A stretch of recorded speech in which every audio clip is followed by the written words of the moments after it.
Hello everyone, I'm Jesse Lee.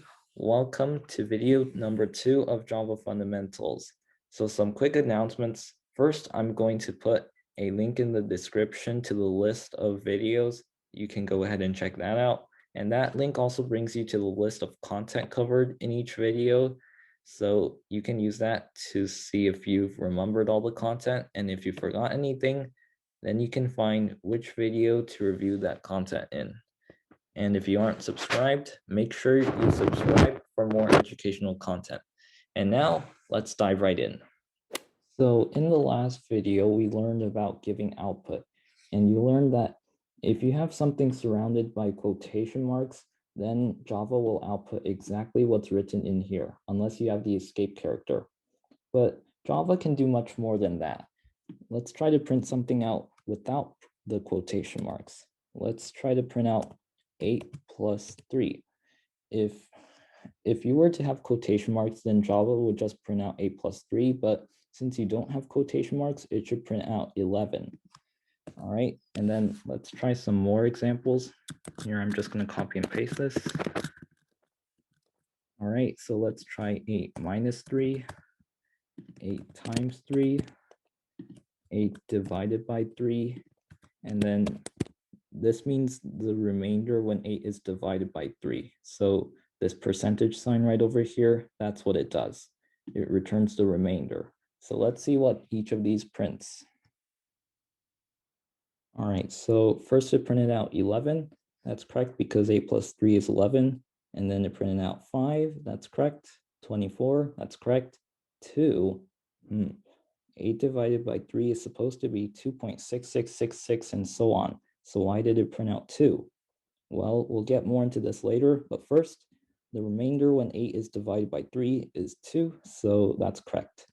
So let's try more of the division.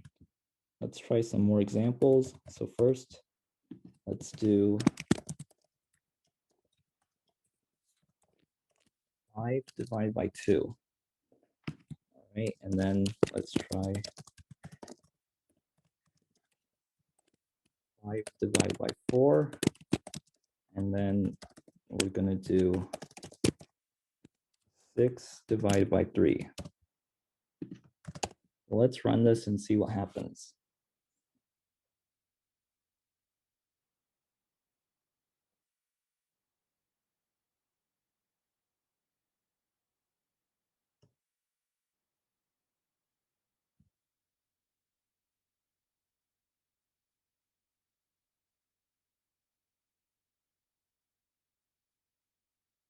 All right, so 8 divided by 3, we got 2 last time.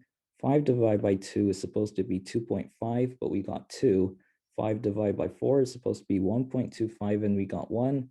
And 6 divided by 3 is supposed to be 2, and that's what we got. So you might start to realize a pattern here. Java always rounds down whenever you have a decimal place. And the reason for this is because all of these numbers, so 8, 3, 5, 2, these are all integers. And if you divide two integers together, Java always returns an integer. So that means that it cuts off all of the decimal places and it rounds down. If you wanted to print out 2.66666 and so on for 8 divided by 3, then you need to change either the 8 or the 3 to a double. So you do that by doing this. So 8.0, that's no longer an integer, that is a double. So if you run this time, it will print out a double because you're dividing a double by an integer. All right, so we got 2.66 and so on. So that's correct now.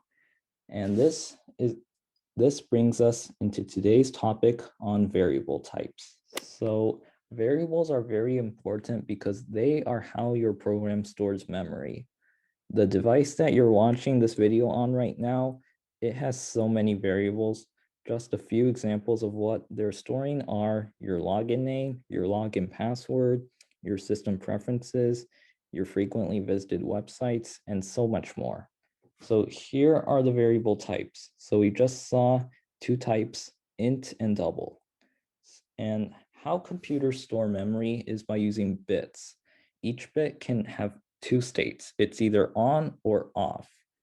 So if you have 32 bits, then that means that you can store 2 to the power of 32 possible numbers. So that's what int does. And since int can also be used to store negative numbers, it's able to store integers in the range -2 to the power of 31 to 2 to the power of 31 minus 1. And we have a -1 here because 0 is also one of the possible values that int can store. And for reference, this is -2 to the power of 31 to 2 to the power of 31 minus 1 is approximately -1 billion to +1 billion. Double, it uses 64 bits and it's able to store decimals up to about 15 decimal places. Char, it uses 16 bits and it stores a single character. So in the examples here, you notice that all chars, they are surrounded by single quotes. And keep in mind that lowercase a and capital A are not the same thing. String, the amount of memory it uses depends on the length of the string. So a string is able to store several characters. For example, hello world, just a lot of random characters, and this. And notice that strings are always surrounded by double quotes. And keep in mind for this last example, remember in video 1, we talked about the escape character, which is backslash. So 2 backslashes actually represents 1 backslash. So if you were to print this string right over here, it would actually print 1 backslash, 1 forward slash, 1 backslash, and 1 forward slash.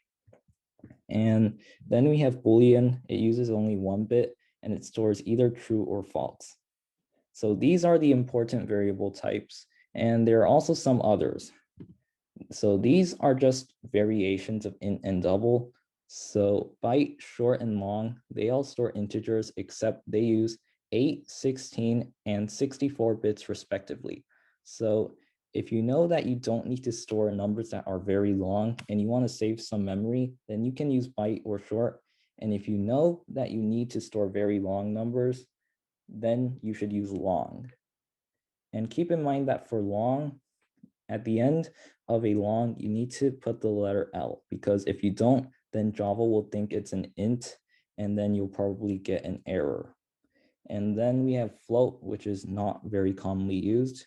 It uses 32 bits, whereas double uses 64, and it's able to store numbers with up to about 6 decimal places. So these are all of the variable types. So first, remember these 5, and then if you remembered all of these, then try to remember these. All right, so now we're getting into how you can actually use variables.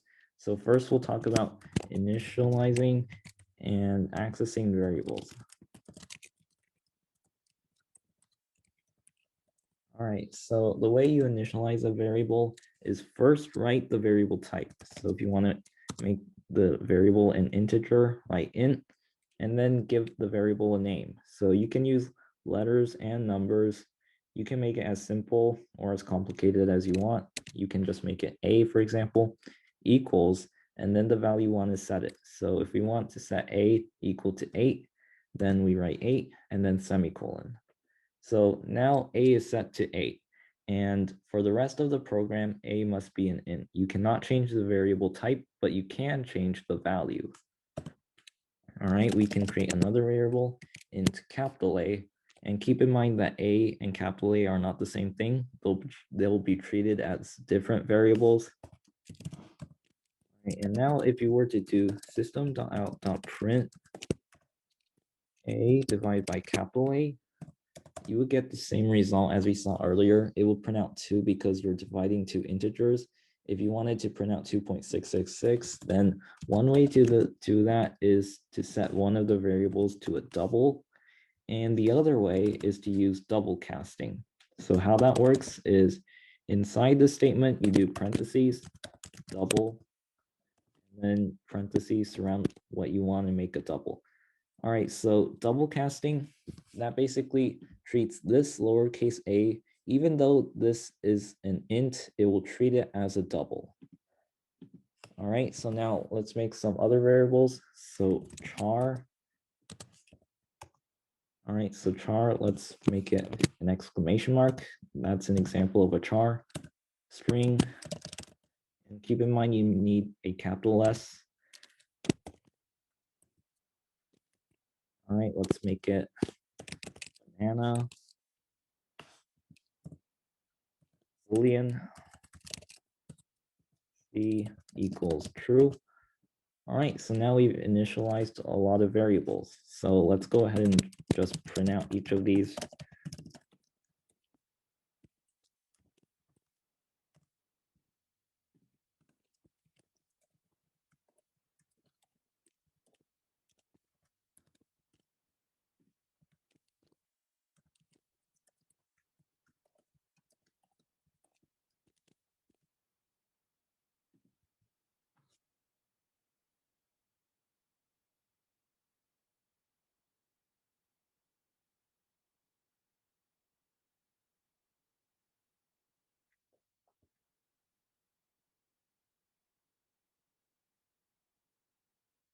All right, so this was initializing and accessing variables. So to initialize them, you just use these lines. And to access them, you just write them down. All right, now we're getting into modifying variables.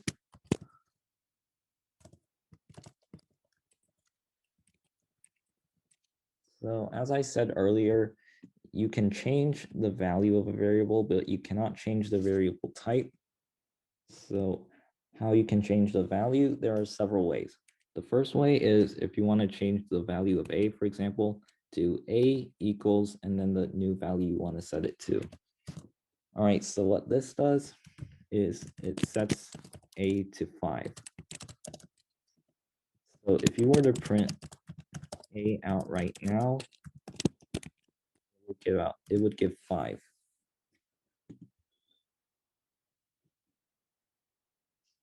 All right, so this is what it gave out. So it gave out 5 for this statement right over here. And earlier we used a, but in this case it was treated as 8 because this a equals 5 statement, it came after this. All right, so this is one way you can modify variables. And this is the most important way. So if you can only remember one way to modify variables, just remember this. But there are some other methods to modify variables. For example, a++. What this does is it increases a by 1. All right, so in this case, so a is 5, so if you do a++, it would set a to 6. And then there's a minus minus, which decreases a by 1. And then we have a plus equals, and then a value. So we can just do 6. What this does is it adds 6 to a. And then a minus equals 7, suppose.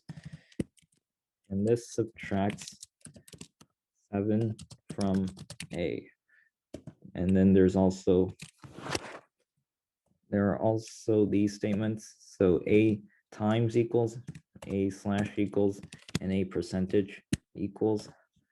So what this does is if we do a times equals 3, this multiplies a by 3. A divided by equals 2 or 4. What this does is it divides a by 4.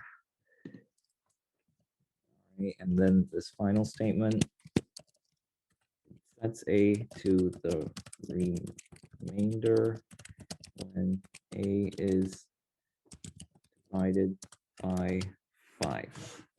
All right, so these are all of the ways you can modify variables, but remember the most important method is this one, because like all of the other ones, they can be simulated using this method. So for example, if you wanted to multiply a by 3, you can just do a equals a times 3, and that's the same thing as this statement right over here. But Java provides you with all of these methods to modify variables to make it simpler. So the concepts covered today were variable types, initializing variables, accessing variables, and modifying variables. So try to experiment around, try to make your own programs, and remember the variable types. And this brings us to the end of this video. So I'll see you in video number 3.